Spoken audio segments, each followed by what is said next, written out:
Would you like to feel more fulfilled by your career in architecture and be happy, healthy, and well paid? Chris Simmons shares the pivotal role of mentoring in sculpting a thriving career in architecture. So stay tuned to discover how mentoring can transform your professional journey on this episode of Architecture Business Club, a weekly podcast for solo and small firm architecture practice owners just like you who want to build a profitable, future-proof architecture business that fits around their life. I'm the host, John Clayton, and if you want a business in architecture that gives you more freedom, flexibility and fulfillment, then go to architecturebusinessclub.com/blueprint and download the Architecture Business Blueprint. It's the step-by-step formula to freedom for architects, architectural technologists and architectural designers, and it's absolutely free as a gift from me. Now let's talk about mentoring.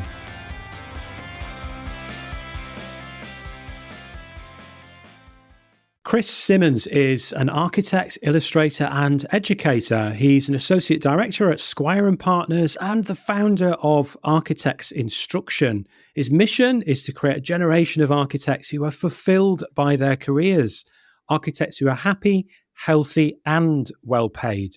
To receive one piece of actionable advice every week from Chris, visit architectsinstruction.com and sign up for Chris's free weekly email newsletter. Chris, welcome to Architecture Business Club. Oh, thanks for having me. I mean, that was a pretty good introduction and sounds good. Brilliant. Well, it's an absolute pleasure to have you here on the show today. Aside from your role as an associate director at Squire & Partners, you run Architects Instruction and your sketching service Drawn, and you're a family man as well. Like, how do you find the time to fit everything in? Yeah, very good question. Yeah, my wife asks me very similar things. I think for me it's as you said, I'm an associate director at Squire & Partners, and I live in Kent, so I work in Brixton. That's where our offices are, and I actually have hour and a half commute each way. So for me, that was always my kind of captive time, and it was a choice of whether, sort of bleary-eyed watching Netflix or, sort of trying to sleep on the train or something. But it was that kind of thing of, actually having focused point of time where I could do other things. And that's really where it came from. I mean, the whole, Architects Instruction thing came originally during lockdown. And, me just kind of, trying to share my work online and doing some nice sketches to make me feel a bit better at the end of a long day sort of thing.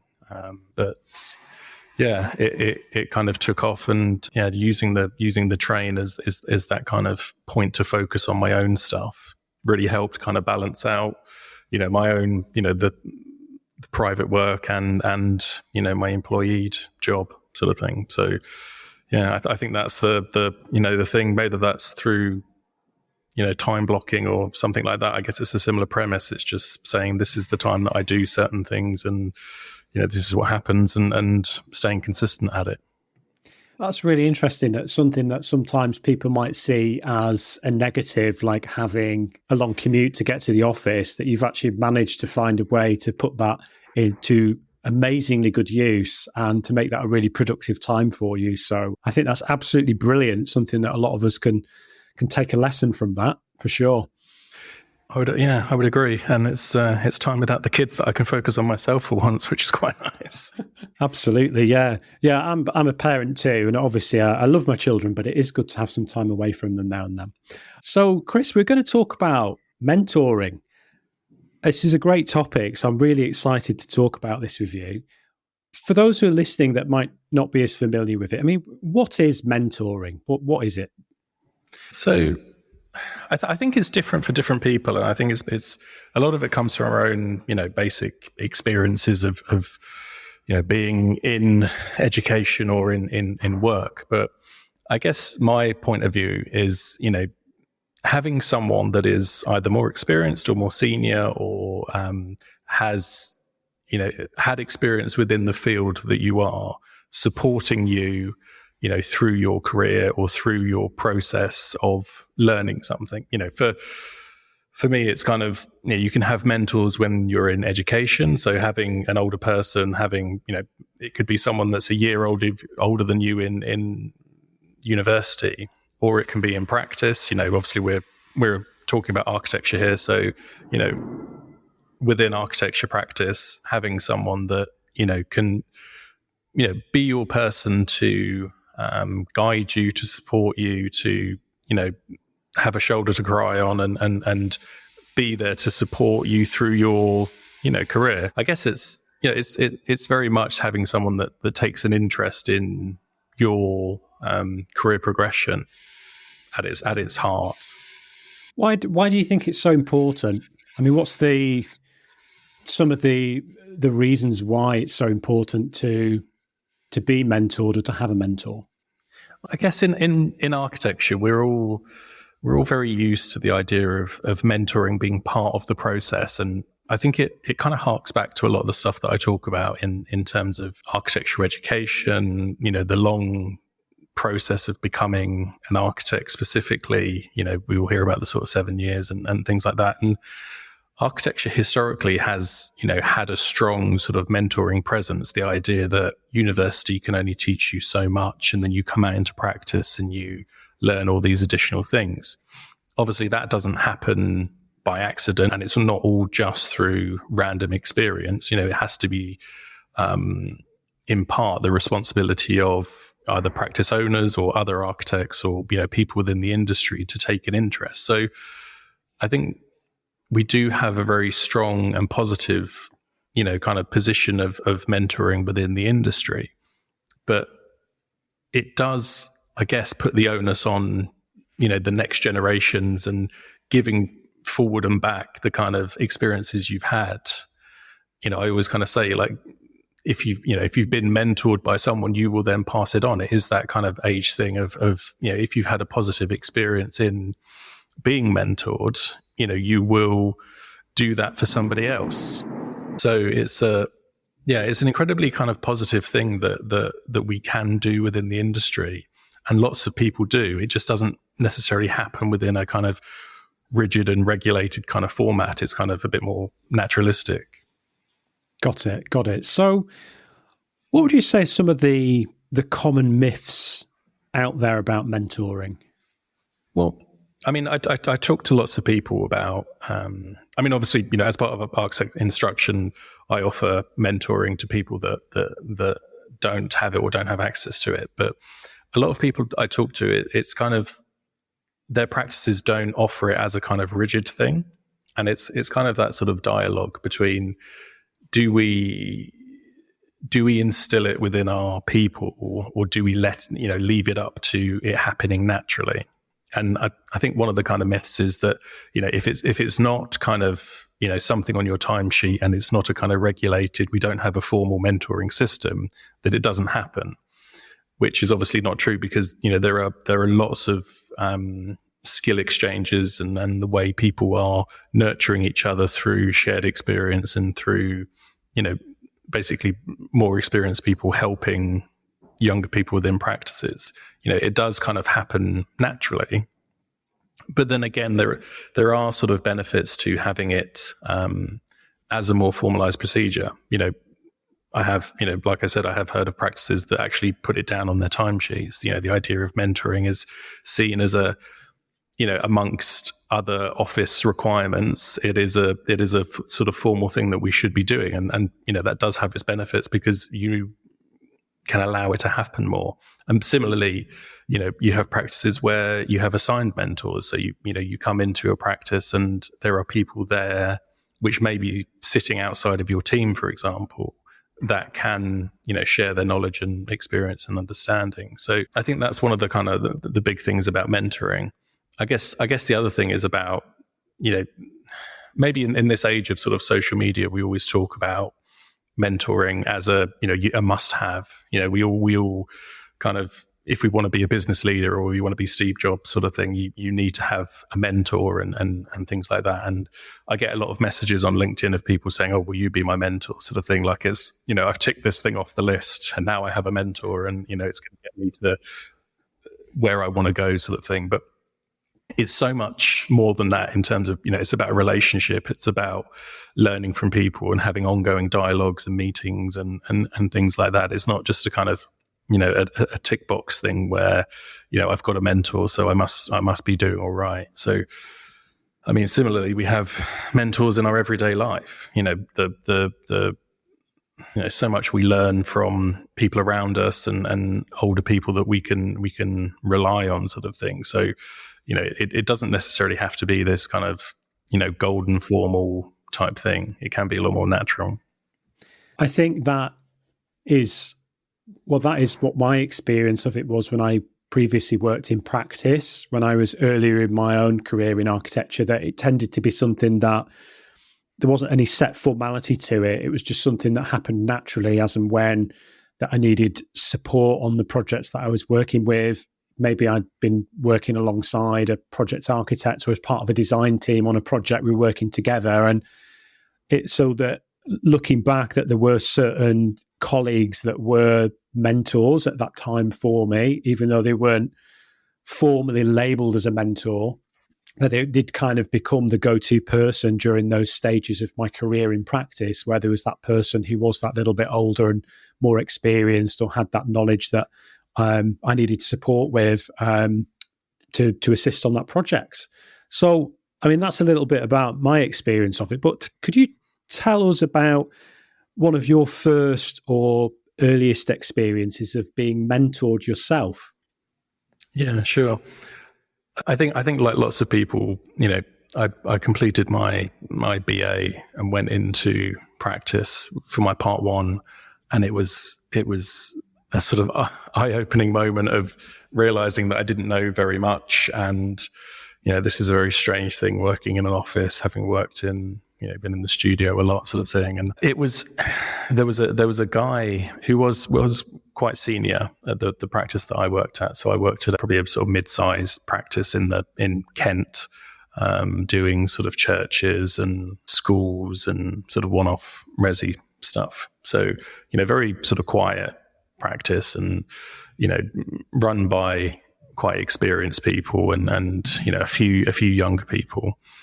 But there was one guy there who was the senior architect, and it was very much the experience of someone taking you under their wing, sort of thing. So it always felt like he had seen something in me that he kind of thought was worth his time. That, you kind of spot something and you kind of go, this person can learn and is willing to learn and are interested and things like that.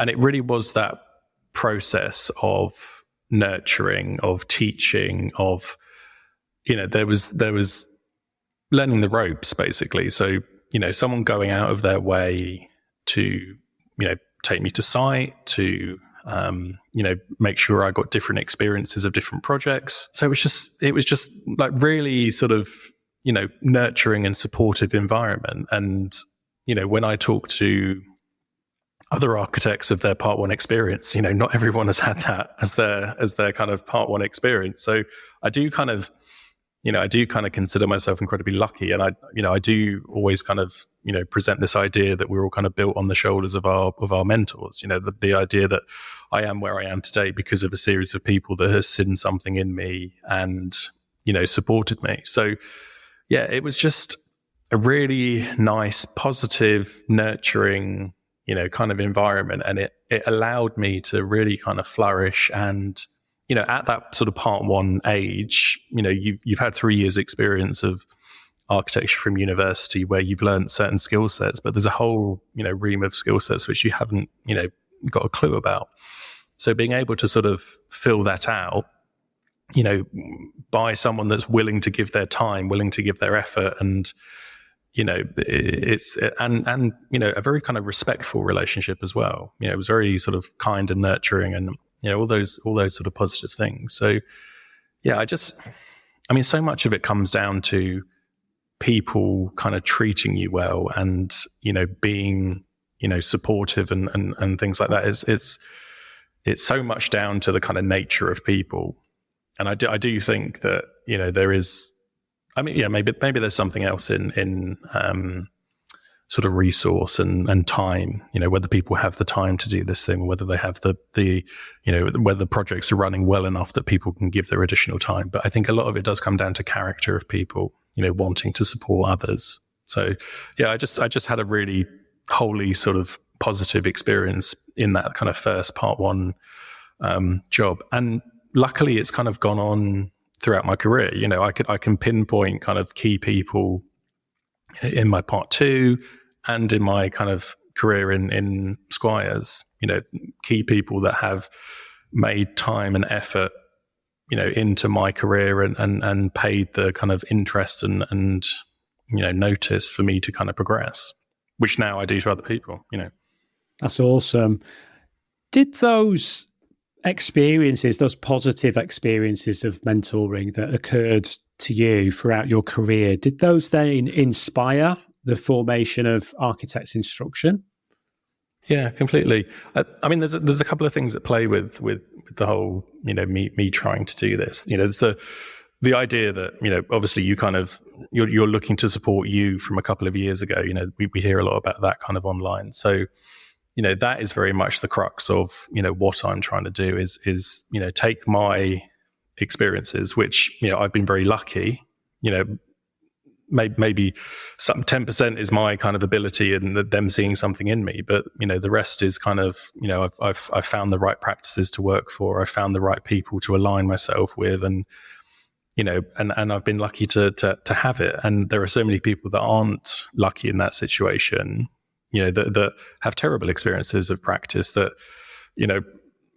don't get mentored and also don't get, paid overtime and, kind of have all levels of kind of abuse and issues with, the industry sort of thing. So it's such a kind of varied experience. So yeah, that's in one part is kind of addressing problems within the industry and trying to, spread that idea. I mean, similarly, I lost my parents quite young, and that was kind of that kind of strange, eye-opening moment for me. So I think my dad died when I was about 25, and my mum died when I was about 30 something. So, to be left without your parents at kind of, just over 30 was quite a kind of eye-opening moment for me, because it was, similarly, as I was saying before, is that kind of moment of, these people have kind of supported me my whole life, and, they've been my people to kind of go to with issues and, if I ever had a problem sort of thing. And now for you not to have that kind of support network was a very kind of eye-opening moment where I kind of went, there are people that go through their lives not having this, and particularly in their careers. And, we put so much time and effort into our careers, and so much of our happiness is kind of aligned with them, So, a lot of it came from that, of that kind of, that wake up moment of, you need to have people in your life, in your careers to support you. And, if I can help some people out and so they can have a kind of positive experience in the industry, then all the better.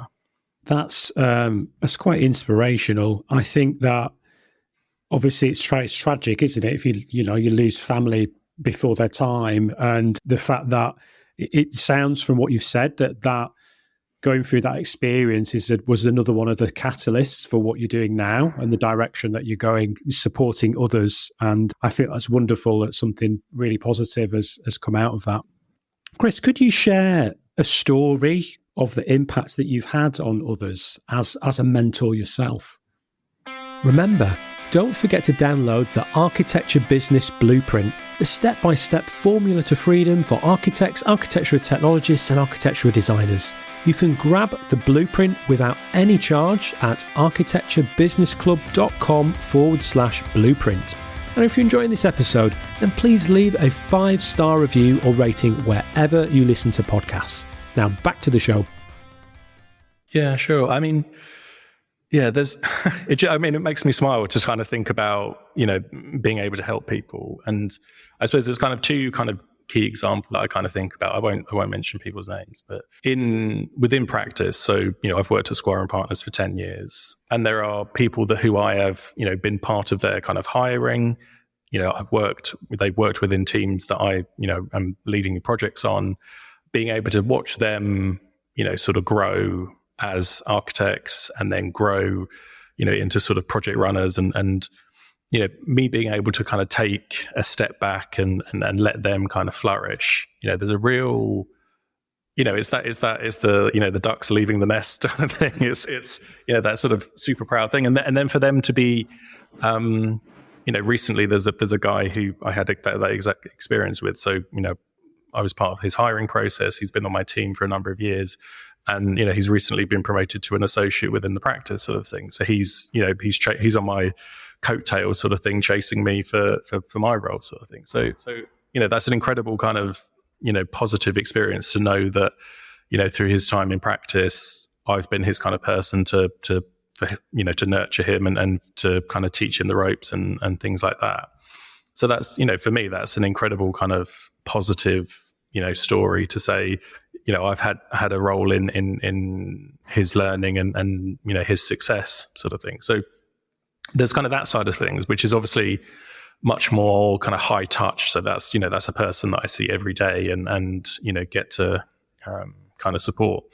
Obviously with architects instruction, we're meeting people either infrequently, one-off things, or it's weekly kind of sessions or bi-weekly sessions. So there was a guy that I worked with in the early days of architects instruction, and he, was just starting his own practice.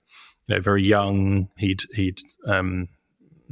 built a house for his parents, and had sort of started off the back of that.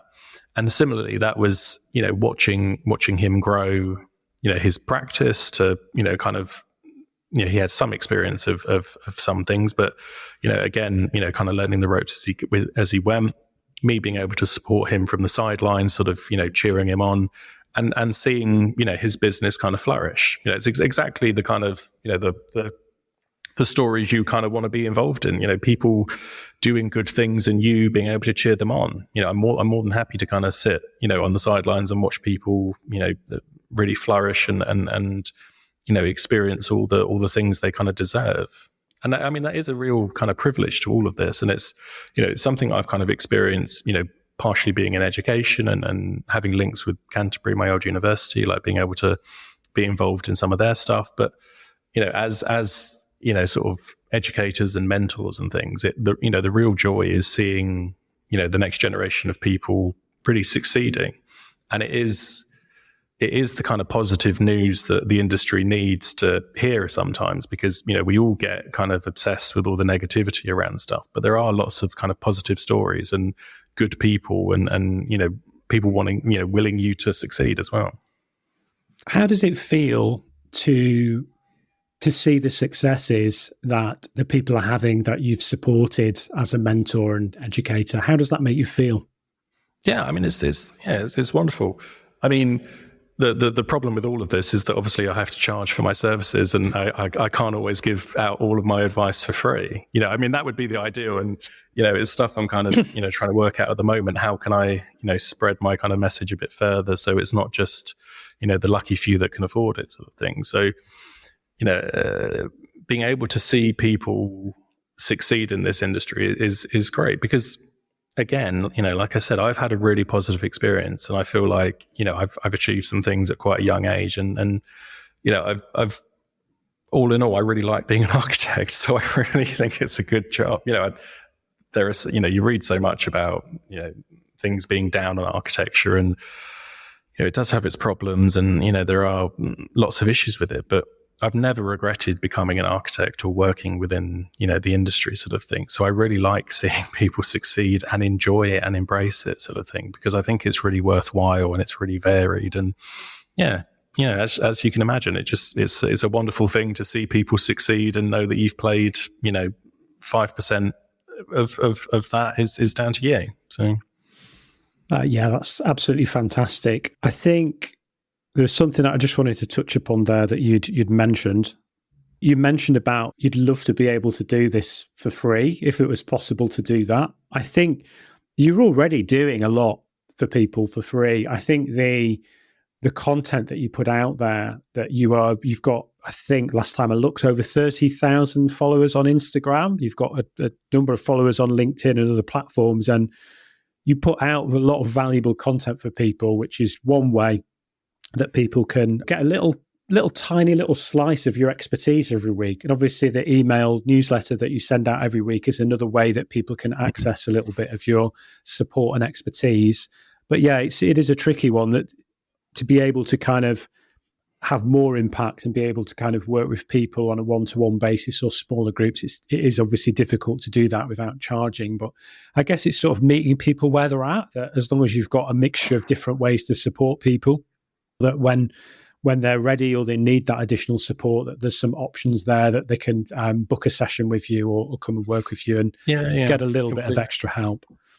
Yeah, I think it's a really kind of interesting thing, and obviously we have kind of similar interests around this, and wanting to support people in the industry and stuff. And I do think we've come a long way when I think about what it was like when I've been an architect for 10 years, and obviously was in education for 7-8 years before that, and all of this kind of messaging wasn't really around. There was probably a few blogs that kind of spoke about bits and pieces, but this whole idea of social media and people giving you advice online and stuff. So I think it's really kind of come on, and I really do like the kind of the architecture space that's kind of grown around all this kind of idea of sharing values, and all these people that you kind of connect with are all in the round are decent people trying to do decent things and kind of spread this kind of idea of positivity and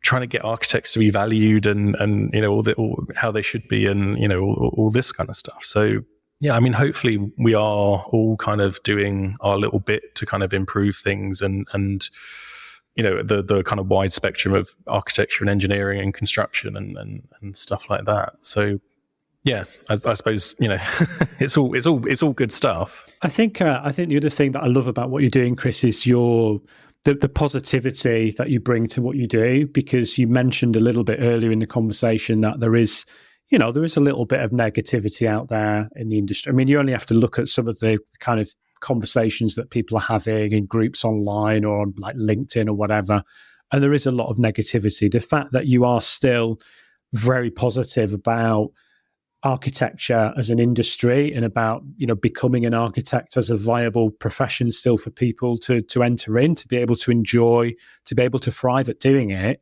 is fantastic, because there are it's not a profession that's dead in the water. There is a great need for it, and there is ways that that we can work in this industry and be happy and healthy and get paid what we deserve in the process. I think something that maybe does need to change, that the way that people go about their business, the way that they do things. I mean, I don't think you can approach things in the way that maybe practices did 20 or 30 years ago. It's a different landscape now.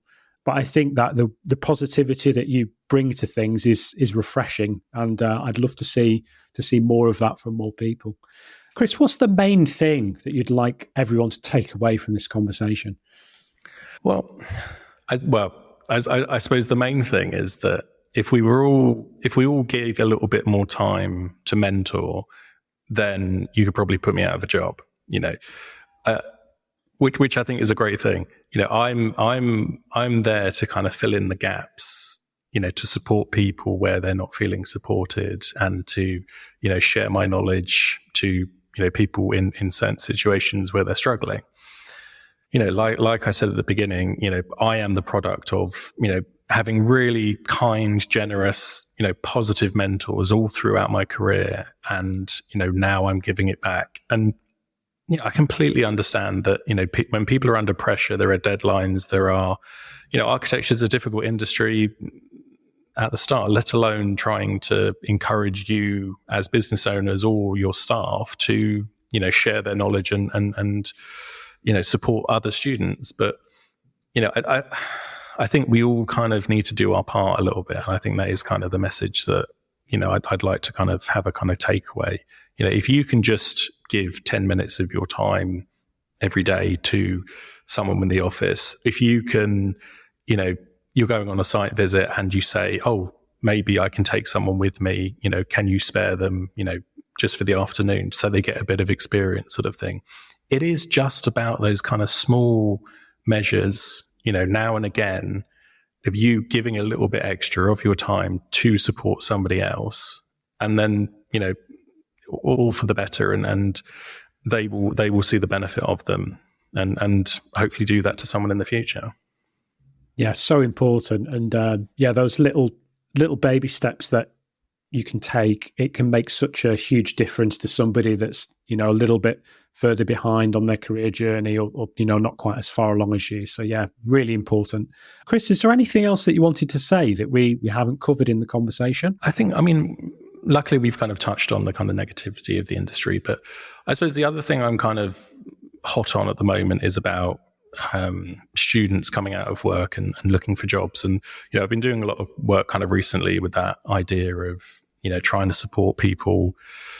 And again, it's so difficult coming out of university trying to make your way in practice. And it's something that we all struggle with. And I guess it's just a kind of message of it's okay to kind of struggle, and it's okay to kind of, struggle to find a job, and there are people out there that are kind of, that want you to succeed and are willing to support you, sort of thing. So I think it is just, again, kind of a message of kind of hope to say that, even if you're struggling to find a job at the moment, and, you've come out of university, or you're planning to come out of university, very shortly, it's a tricky road, but, trying to find the right place and somewhere that suits you and your personality and the work you're interested in is it will be tricky, but it will be worth it in the long run. And yeah, if anyone has any issues, just let me know.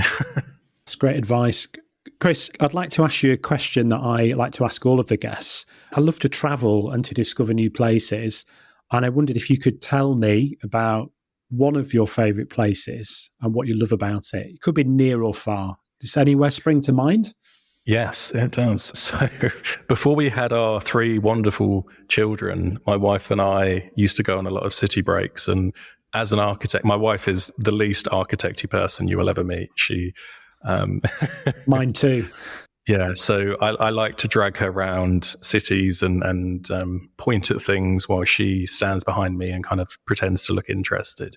So we had a really great trip just before we had our daughter to Washington, DC, quite a while ago now. So that would be 10 years. And it was just a really wonderful experience. We'd been to New York the year before and kind of loved that. And then, went to Washington and, just there's that kind of wonderful thing of seeing all the things you see in the movies, sort of thing, and the wonderful kind of architecture. But again, they have all the kind of Smithsonian museums, which, we both kind of loved. And it was that kind of our final holiday away, doing our sort of coupley thing before we had children. So it's one of those things that really kind of stays in my memory and something which, our children are wonderful, but the idea of being able to do that again one day with her is something I kind of look forward to, dragging her around, cities to look at buildings. Yeah, you're looking forward to it. And maybe your wife is, I don't know. But having said all that, like, it's a few days away from the kids is a wonderful reset. As much as we both love our families, I'm very sure. Chris, that's been absolutely awesome. Thank you so much for joining me today and sharing your experiences and your knowledge and expertise. Where is the best place online for people to connect with you? Yeah, so obviously website is architectsinstruction.com. And if you want to sign up for the newsletter, I'm very active on LinkedIn and Instagram. They're kind of my big 2 homes. And Instagram is obviously great for video content, and LinkedIn is great for conversations. And, similarly, if there's anyone in the architecture industry, I'd really encourage them to get onto LinkedIn and, connect with me and lots of other people in the industry and spread the word of what you're doing. Brilliant. Well, look, thanks again, Chris. Take care. Brilliant. Thanks so much. Next time, I'll be chatting about time management. Thanks so much for listening to this episode of Architecture Business Club. If you liked this episode, think other people might enjoy it, or just want to show your support for the show, then please leave a glowing 5-star review or rating wherever you listen to podcasts. It would mean so much to me and makes it easier for new listeners to discover the show. And if you haven't already done so, don't forget to hit the subscribe button so you never miss another episode. If you want to connect with me, you can do that on most social media platforms. Just search for @Mr. John Clayton. The best place to connect with me online, though, is on LinkedIn. You can find a link to my profile in the show notes. Remember, running your architecture business doesn't have to be hard, and you don't need to do it alone. This is Architecture Business Club.